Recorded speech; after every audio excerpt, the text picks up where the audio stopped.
Assalamualaikum warahmatullahi wabarakatuh.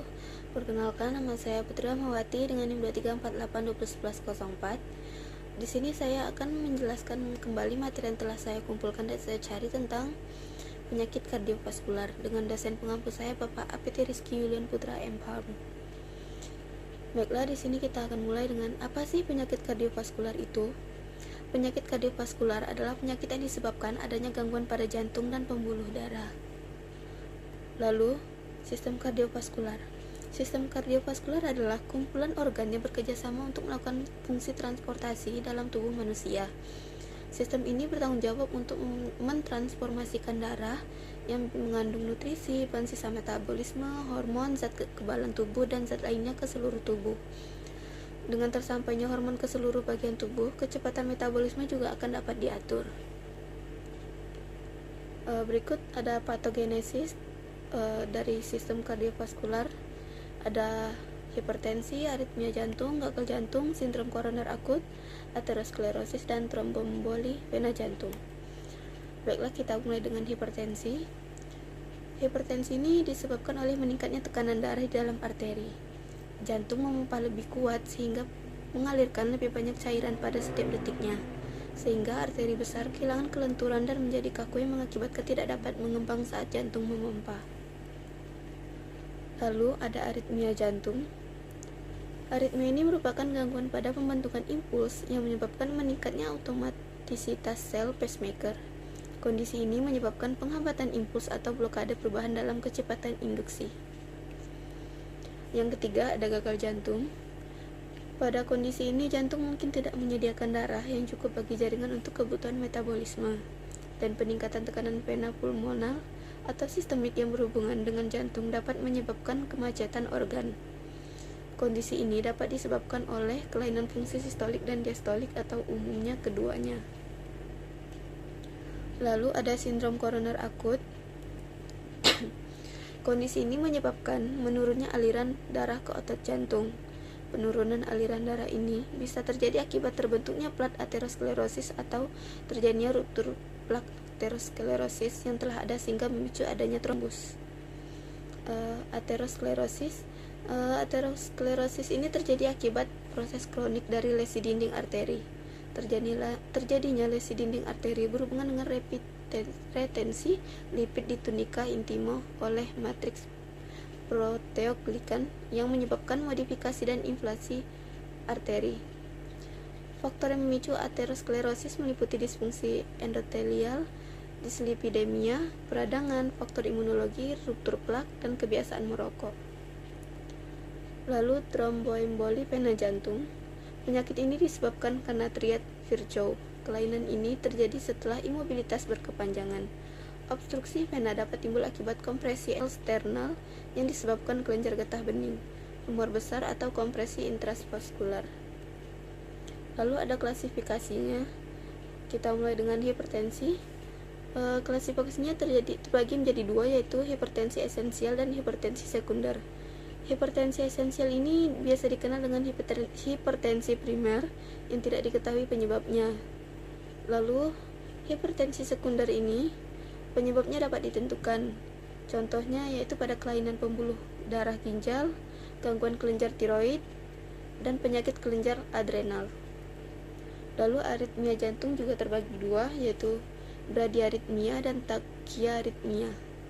Bradiaritmia ini terjadi ketika denyut jantung terlalu lambat atau kurang dari 60 kali per menit, sedangkan tachyarrhythmia ini terjadi ketika denyut jantung terlalu cepat atau lebih dari 100 kali per menit.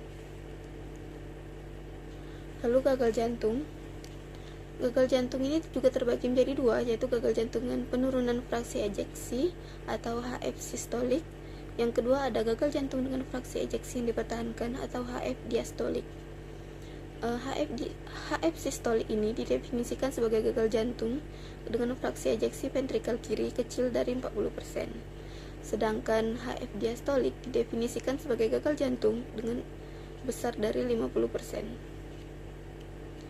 Lalu ada sindrom koroner akut.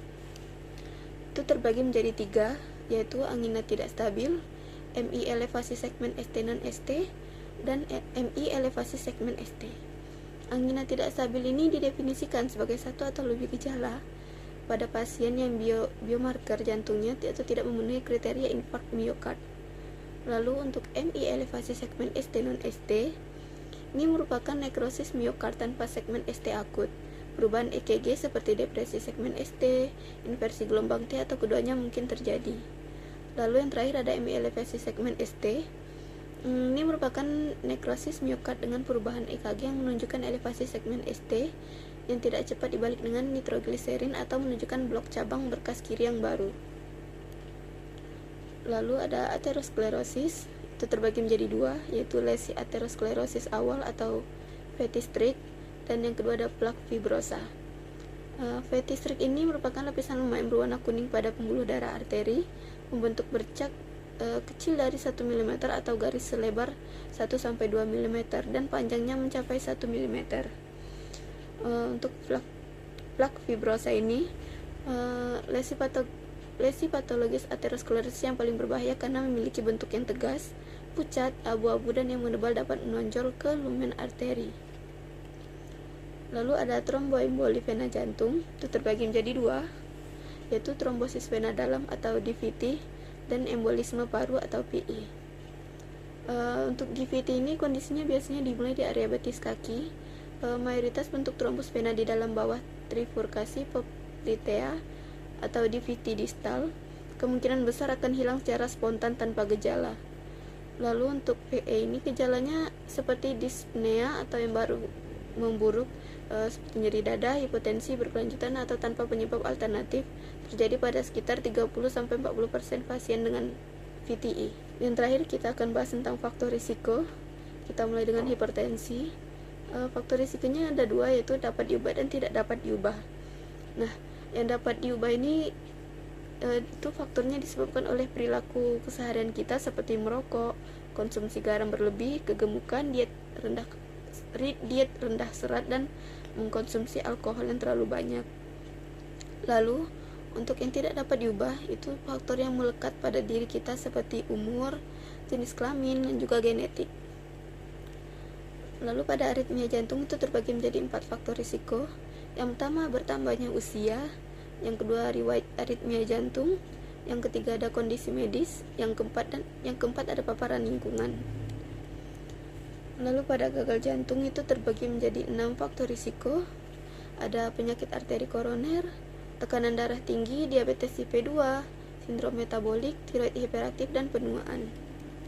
Pada sindrom koroner akut itu terbagi menjadi 5, yaitu diabetes mellitus, ada hipertensi, dislipidemia, riwayat keluarga ACS, dan merokok.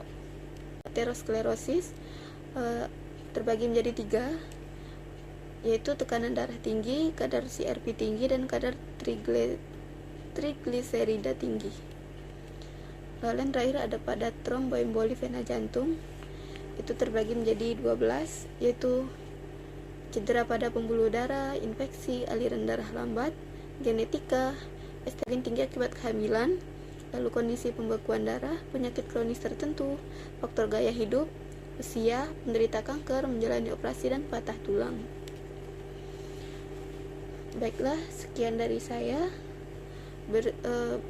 Itulah yang dapat saya sampaikan kembali dan saya dapat jelaskan. Mohon maaf bila ada kesalahan kata atau terlalu canggung untuk menjelaskan kembali. Sekian dari saya. Wassalamualaikum warahmatullahi wabarakatuh.